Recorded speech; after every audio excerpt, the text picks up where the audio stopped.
The show is here. Yo, our mission is clear. It's time to change healthcare. Have no fear. Today is the day. This is the hour. Together, you know we've got the power. Drop the silos. We're all the same team. Experience, business, tech, and marketing. How can anyone be satisfied with the way things have always been? Yeah, we've tried. So join us now. Join the revolution. Consumer first health is the evolution. Status quo, more like status no. Yeah, this is the healthcare rap. Y'all, come on, let's go. New choices, new platforms, new care models. In the healthcare of tomorrow, consumers win. But who will design it? What will it look like? And how long will it take? We're here to answer those questions with some provocative thinking about how to create the healthcare that people actually want. Ready to roll up your sleeves, look at the world a little differently, and explore the frontiers of consumer health together? Join us. This is the Healthcare Wrap. Welcome back. I'm Jared Johnson, ready to share some more provocative thinking about the healthcare of tomorrow. Here's what's going to go down today. We have the Flava of the week about Apple possibly offering health insurance. What could a consumer-first insurance plan look like? And is Apple the right player to offer it? I'll talk about that. Then Sarah Bennight and Matt Dickson from Stericycle are in the house to discuss their newest patient engagement research, hot off the press. They just released research about consumers' preferences for engaging with providers, and some of the answers might surprise you. Spoiler alert, the phone is not dead after all. It's time to dive right in. Are you ready? Let's go.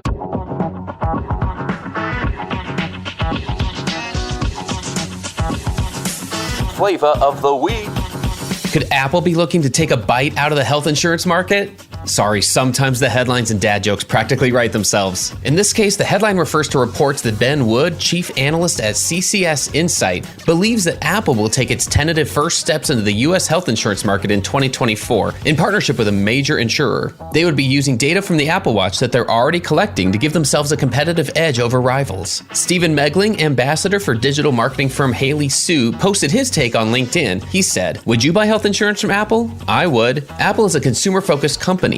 Sorry, insurance companies, but most of your decisions benefit stakeholders, not consumers. Apple innovates. We're heading off a healthcare cliff of epic proportions. We need innovators and disruptors. Apple uses data to divine breakthroughs. Sorry again, insurance companies. How exactly are you using consumer data to make the cost of care more affordable, more accessible, and more proactive?" Christophe Choquet is an international keynote speaker on health business and host of the Healththusiasm podcast here on the Shift Forward Health channel. He posted a reaction video on YouTube saying that he believes the move could be a very good thing. What will insurance companies do with all the data, he asked? Will they be excluding people? Will they be asking for higher premiums? I really don't think so. I actually think that the fact that an insurance company can have more data will allow them to create better products for you, probably at a lower cost. It could actually bring back the social aspect of insurance back into insurance again. Here's my take. First, Apple has the consumer-first DNA to create a better version of health insurance. No one likes dealing with insurance. No one. So imagine if Apple can do what Apple does best, meet our expressed and unexpressed needs. We didn't know we needed iPhones until there were iPhones. They provided something that we didn't know we couldn't live without. I'm bullish about what they could do for something that no one wants to deal with. Second, partnerships. There it is again. Their move is expected to be in partnership with the major payer. They don't need to start from scratch. Partnership is part of the disruption formula. Third, and this is a big one, we need to stop underestimating big brands that are entering the space. We need to stop minimizing the effects that they have on the conversation with consumers. Listen, Apple doesn't need US news badges. They have the highest market cap in the world. Tech and consumer brands will continue to enter healthcare whenever and however they want. We keep thinking that disruptors will go away, but they just keep coming back in other ways. The latest example is Walmart Health. People have been dogging them for years, but they just announced 16 new clinics that they'll be opening in Florida in 2023. How many health systems are opening 16 new locations next year? I'm not sure how many more times it needs to happen for hospital administrators to take them seriously. Whenever anyone builds a better healthcare experience for consumers, I will stand and cheer for them. If it's Apple, great. If it's a health system, awesome. This one's a long way off and no one knows how successful it will ultimately be, but their very presence changes the conversation. It's time to imagine what a consumer-first insurance plan could look like and how it could provide a better experience for everyone. That's another way that we'll build the healthcare of tomorrow. And that's the Flava of the week.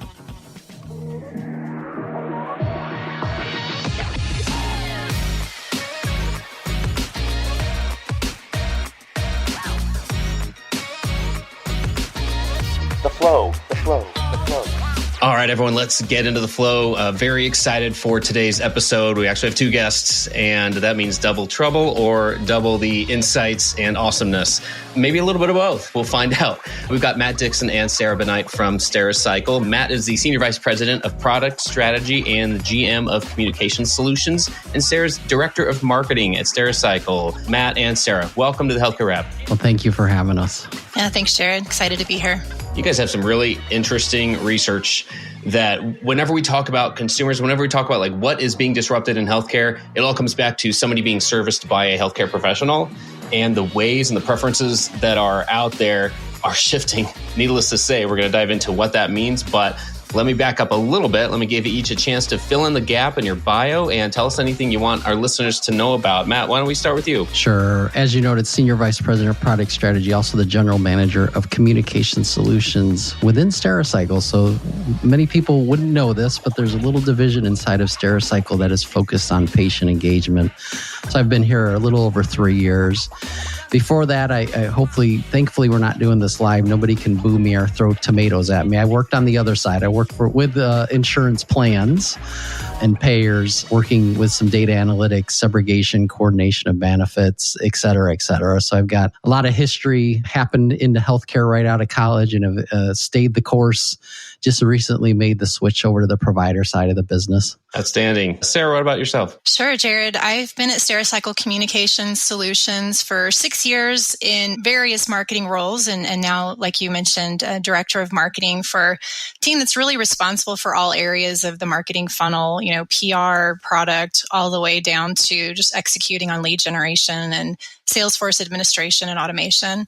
I've been in healthcare for 13 years now and really focused on the back end of the EHR for half of my career. So Meditech and the next gen EHRs in a product role, and then moved into product marketing. And then I came over to Stericycle from a mutual friend we have in the HIPMIC community who invited me to join the Stericycle team in marketing, and just really loved moving to more of a patient-facing technology role. I think it's much more exciting. There's much more at risk than the back end of the EHR and working on integrations. But also, being a mom of 3, just knowing how hard that is to coordinate and schedule appointments and get questions when you have, you're burning questions in the middle of the night on what's going on with your kid. I find it very important to just me and other consumers. What we do is so critical to healthcare and being able to engage with the healthcare system. Oh, it's so true. And both of you, just being able to point to different perspectives of the healthcare industry, the experience, what that means, the business side, but also the personal side, being able to project our own personal lives into the types of experiences, the types of tools that are being used to build that type of experience.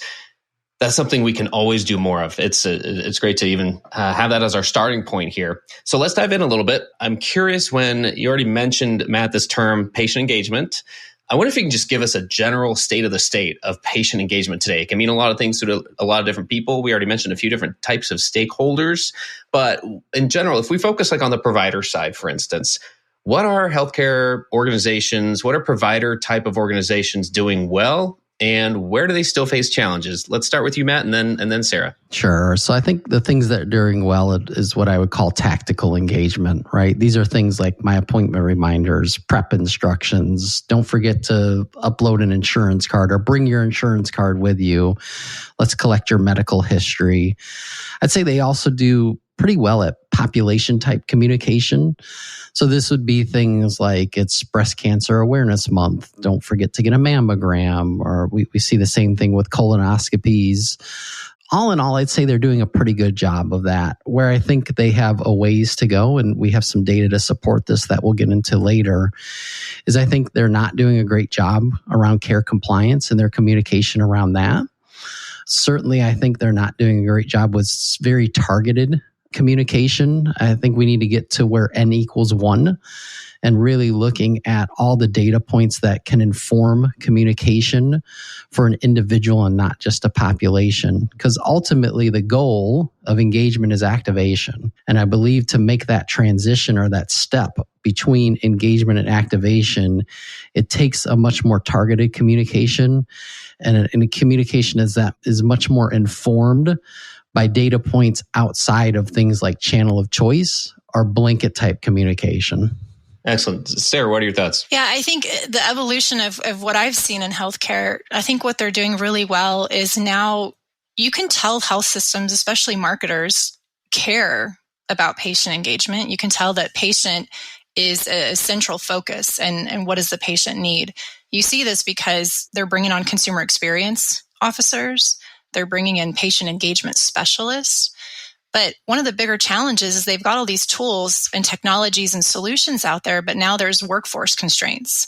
There are budget constraints. So I think there's a big desire, which is exciting to see, because 5 to 6 years ago when we were at HIMSS, no one was talking about patient engagement at HIMSS. They were really just talking about the cool technology that's on the periphery of healthcare, not really at the center of what the patient needs to do today to make healthcare decisions. I think the big challenge is in small things like picking up the phone when a patient's calling in, the amount of time that the patient has to wait to get served, or the amount of appointments that are available online because of these workforce challenges. And I think we're going to struggle a little bit with that until they figure out workforce and budget and, get back to business where they can bring up these patient engagement strategies that they want to implement, but they can't do it quite yet because they're not fully staffed. Oh, that's a really good point. We can talk all we want about it, but yeah, if staffing remains an issue, we're not going to get to the place where we want to. And that is really important to set the stage for the research that Stericycle recently conducted. There are a lot of different points that you guys talked about and did some survey research on, but a lot of those data points focused on consumers' preferences for the way that they engage healthcare providers. So this is a report from Stericycle, and I wonder if we can just start with the basics of that, like the methodology, how was the research conducted and how many respondents and that kind of thing. Sarah, do you want to take us through that? Sure. So this will be our third annual survey that we've launched. We started in 2020, which was really interesting because we were in the middle of this pandemic and no one was really sure what was going on or how the healthcare system was going to be able to evolve to meet the needs at the time. But now it's really exciting because we can see data over time and trends over time, the questions that we've asked the last 3 years. This year, we've partnered with Ipsos to conduct the survey, and we polled 1,004 adults ages 18 and older from the continental U.S., Alaska, and Hawaii. And the survey was conducted online. And the cool thing that we did this year, and I'd love to get more into this next year as we start being able to use the proper technology and solutions to do this, but we conducted the survey online in English and Spanish. And 10% of those respondents were able to answer the survey in Spanish, which is really important because we heard a lot of data during the pandemic as people were transitioning to telehealth that it really wasn't serving everyone because non-native English speakers were not able to access and manage the platforms because they're all really built in English. Online scheduling is no different. It's typically built in English, and that's how the patient navigates it. So we really wanted to tap in and find out what are some of those activation and access barriers that you're having. So really excited to have some of the respondents answer in Spanish, and we actually saw some of that in the data that multilanguage is a barrier to online scheduling. So the source of these population targets is based on the U.S. Census of 2019 American Community Survey data, and we answered from all demographics, gender, age, race, ethnicity, region, and education.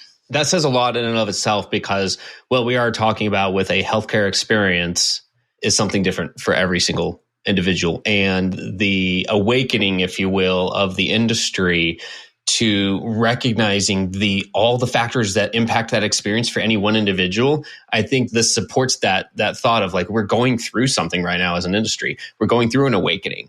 We are understanding much better the reasons that are causing somebody either see the doctor or not, to either skip that appointment or not even schedule it in the first place.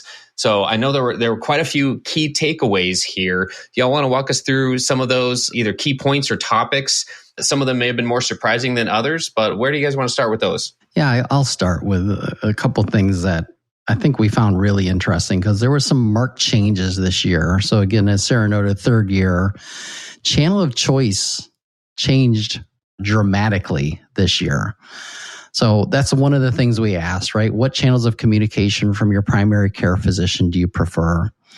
And in 20 and 21, there wasn't much movement in those. So email was, 37 to 33%. Phone was 30 to 29 when we're talking about 20 versus 21. Text message was 28 to 27%. This year, markedly different. So if we were to look at, for example, phone call, so historically that's been around 30% as the channel of choice. This year it went all the way up to 49%. When we looked at the impact, or people who are saying they want to engage via text message, historically that was 28 and 27%. Now that's down to 13%. So the theory that I have there is that more and more people are gravitating to the least noisy channel. So what have we seen happen as consumers, right? Historically, email was terrible. We used to get all kinds of spam email. Then spam filters came out, and now my inbox is relatively clean. Now we've seen that shift to text messages, though. I don't know about you, Jared, and Sarah and I have talked about this.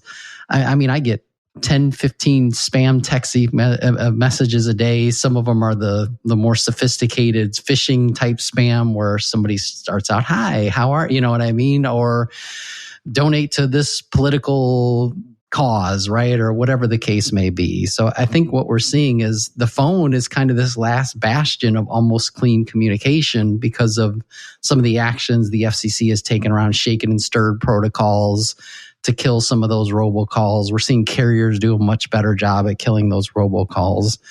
And I'd say part of it is people just want that return to a human touch. I mean, this pandemic has been tough on everybody. And I think you'll see this too as we talk about people returning to in-person visits as part of our survey results as well. Strong preference for people getting back into office and seeing telehealth usage decline precipitously as well. So I think that's one thing that this year, huge change to channel of choice. The other thing that I think our survey talked about that's very informative though, and again, a lot of our focus here at Communication Solutions is bridging the difference between engagement and activation, right? We need to take people from interest to intent to action. So the other thing we ask is, well, what got you to do something, right? It's great for you to tell us how you want to be communicated with, but what was the actual channel that got you to take an action? And again, there's been a lot of change over to what we've seen historically with, again, the number one channel for activation is the phone. So 62% of respondents said if they missed an appointment, what prompted them to reschedule was a phone call. Last year, that number was only 48%. So we're seeing a little bit more alignment around channel of choice and channel of activation, but there is still some disconnect there. And certainly, I think the one that say is most surprising, maybe not to us because of what we do, and part of what we do is run contact center solutions as well. But really, for years, I've heard in healthcare and all of consumerism, the phone is dead.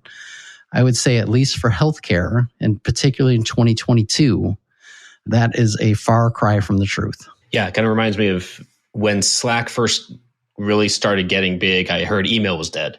So, everything's dead apparently, and then it just keeps coming back. But I think that's a really interesting point in and of itself, because part of me wonders, from an experience standpoint, I know when I've tried to schedule something digitally, the options aren't necessarily that clear. When it asks like, what type of appointment do you want, or what type of provider do you want to see? And I'm like, I don't know. I kind of want to ask somebody before I check that box. And I wonder if part of that reason to speak with a human is because I have more questions that aren't clear when I'm trying to do it, digitally. And so that's one place where my mind went to. But I think you're right. Like just this need for human connection is part of everything we do now. Yeah. Well, and healthcare is deeply personal. It's one thing that I feel will never completely remove a human from the experience, no matter how far we go into technology. But one thing in noting that was with online scheduling, and one of the things I saw as a key takeaway was online scheduling is definitely desired. They want their providers to have it. And we're seeing that in KLAS recently released a patient preferences report, and they're saying the same thing. They want to use online scheduling, but usability is not great. It's confusing. It's a hard experience. I don't know what I'm doing when I click these buttons. The available appointment selection is not great. So when you're talking to a human, you can say, look, I'm really having challenges right now. I'm an asthmatic, for example. I'm really having a hard time. My albuterol is not working. I really need to get in sooner. And you can, state the urgency there and try to get them to do something about it. On online scheduling, you're with the appointments that you're given. And then we, like I said in the intro and the methodology, we saw that multi-language access, 10% of patients said that that's a barrier to me using online scheduling. Yeah, we don't want to neglect that. In fact, we want to really move that up the priority list of multilingual, multi-language for sure. Stay tuned for more provocative thinking after the break. One of the must-attend healthcare conferences this year is the annual Healthcare Internet Conference. HCIC will be held on November 7th to the 9th in sunny Miami, Florida. This dynamic conference provides a great opportunity for healthcare professionals to learn, share, network, laugh, and collaborate. Here are just some of the great new options that HCIC has in store for you this year. There are recorded bonus sessions available to watch anytime during or after the conference, recorded vendor demos discussing hot topics or showcasing the vendor products or services. There will also be a career fair section that is available to search and browse for open digital healthcare positions. It's really an uplifting way for you and your team to recharge and refocus. Go to hcic.net to learn more and get registered today. That's hcic.net. We can't wait to see you there. Okay, back to the flow. What were some of the other key takeaways from the research? I was surprised by the strong preference for in-person care and the precipitous decline in telehealth. One of the questions we asked was, for your most recent primary care visit, did you conduct that in person or via virtual offering or telehealth offering? And I would say most patients now probably have both options available to them, right? So I think this really speaks to preference. 93% of them said their most recent primary care visit was in person. So I think, again, we're finding people are craving that human touch, that human interaction. I think that when given a choice right now, I think they prefer to conduct these appointments in person. And kind of a follow-up point to that I think solidifies that is we asked, what percentage of our respondents had used any kind of telehealth one or more times in the last year? And in 2020, that was 71% of our respondents. In 2021, that was 78% of our respondents. In 2022, that number went down to 45%. So I think the aggressiveness of the regression of telehealth, I think, is very telling right now in the industry. I think patients are doing a better job of figuring out what kind of appointments make sense via telehealth. And I think that's what's driving some of this is they're finding that many of the ways they were forced to use telehealth during the pandemic were not effective methods of receiving care. And now they're figuring out and settling in on the types of appointment that are effective to deliver via telehealth. I think a couple of the trends that I saw out of the report that are maybe a little more on the concerning side is that while most people are engaging for healthcare again, delayed care is still a challenge, specifically with the younger age group. And when we ask them, why did you delay care? Cost. I didn't want to add medical costs to the bills I'm already paying was one of the biggest reasons for delaying care, where in 2020, the biggest reason for not attending an appointment was I didn't feel safe. Now that's gone down to like the number 3 reason. That's a challenge. Delayed care is a problem and continues to be a problem. We're seeing a lot of research that Matt has done, in fact, on cancer diagnoses being found at later stages because of missed screenings and missed opportunities to find it earlier.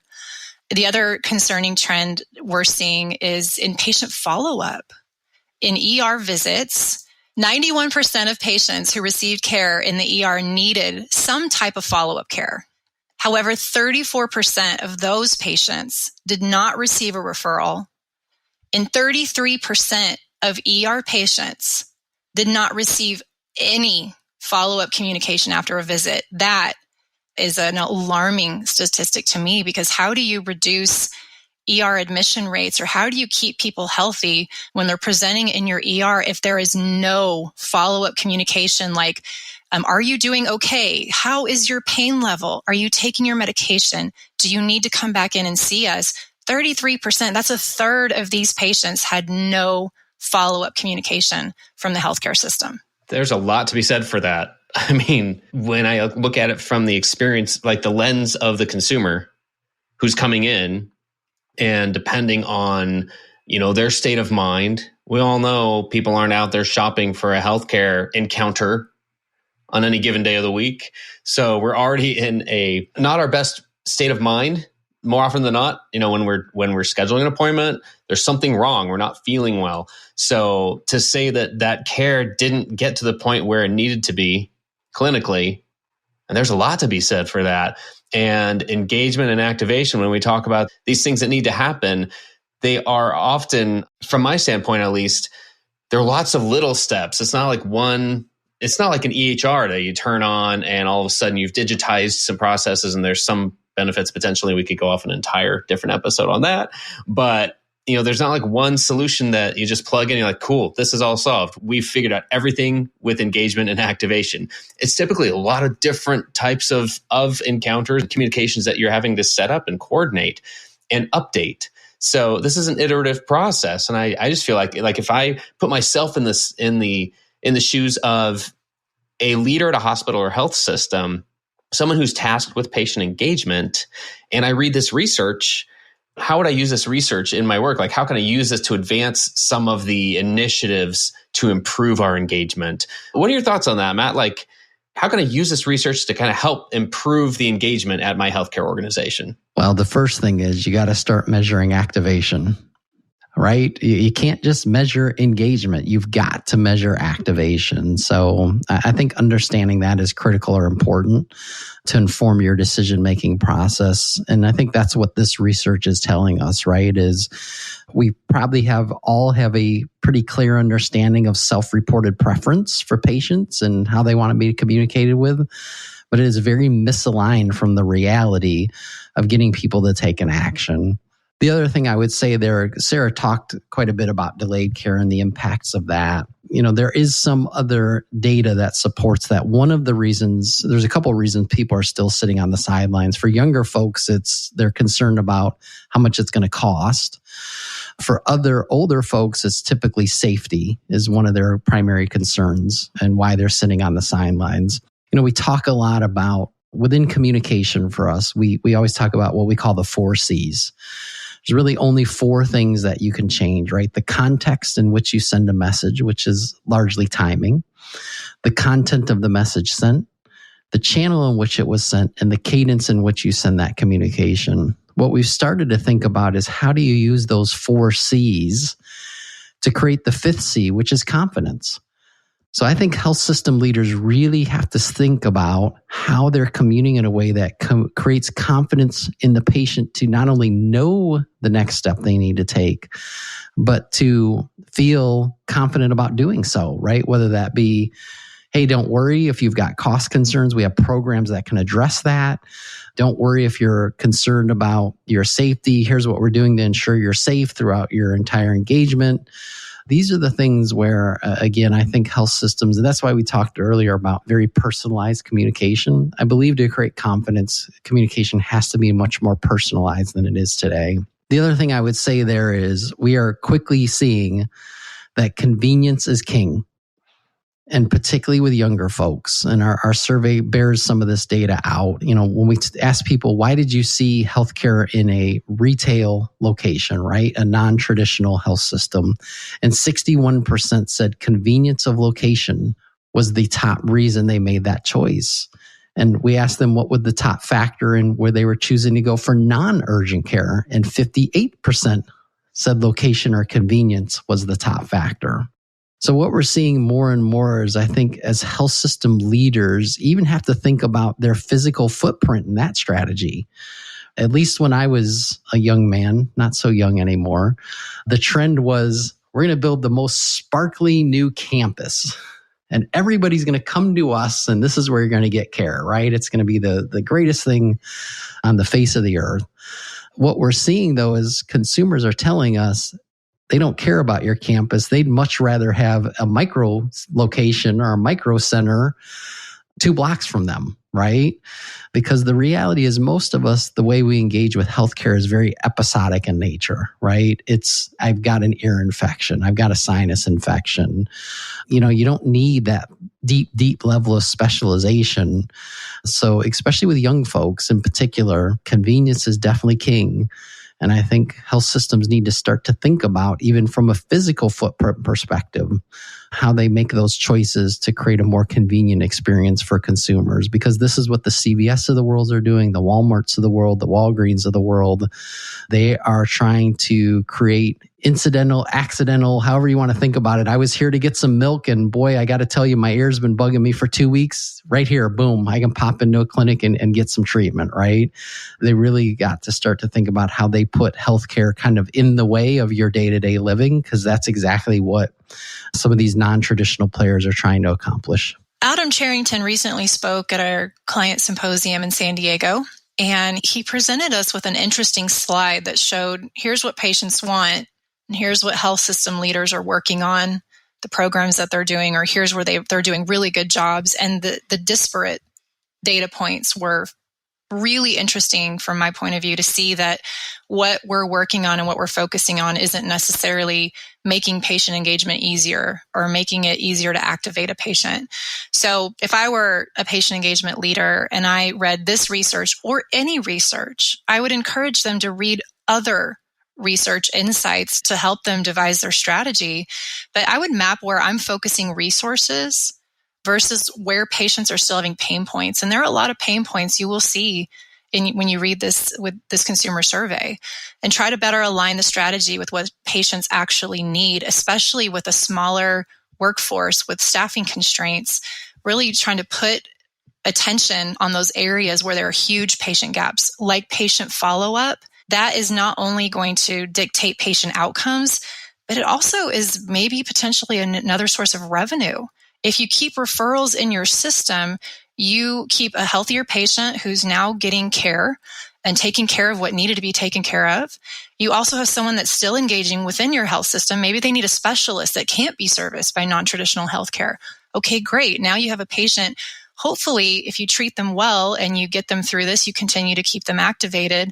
Hopefully, they'll become a loyal patient and a long-term patient, maybe bring other people from their family into your health system. So it kind of feels weird to talk about revenue when it's about patients and outcomes, but it's really necessary to grow your health system, to grow your patient revenue, and to grow your programs that you do want to go after and chase. Find those areas where patients are having gaps now and create loyal patients who will evangelize for your health system. What type of progress? I just like looking to the future a little bit.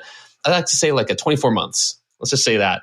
What kind of progress do you hope that we can see in that time when it comes to patient engagement in the industry? Well, personally, I would love to do away with my 8 patient portals and all the apps on my phone that I'm trying to figure out how to log into and which one, which username is it? Is it my youngest kid? Is it me personally? But, if you look at patient engagement and where we've come, I think we were really disrupted during COVID, but I think we really need to look at what worked and what didn't work and infuse that into patient engagement. And then the next 24 months, I hope we've filled a lot of those gaps, whether they're resource gaps, maybe we can automate something, in patient follow-up.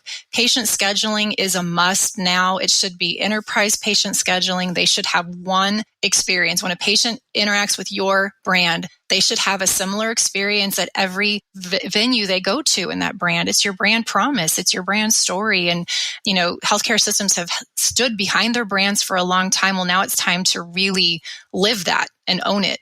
So I'd love to see that in the next 24 months. I'd love to have all of my providers using some type of online scheduling system. And like I said, filling up the gaps and making sure patients have the opportunity to have a better outcome. Awesome. Would love that too. Would love that for sure. Matt, what do you think? I hope that evidence-based communication is talked about as often as evidence-based care.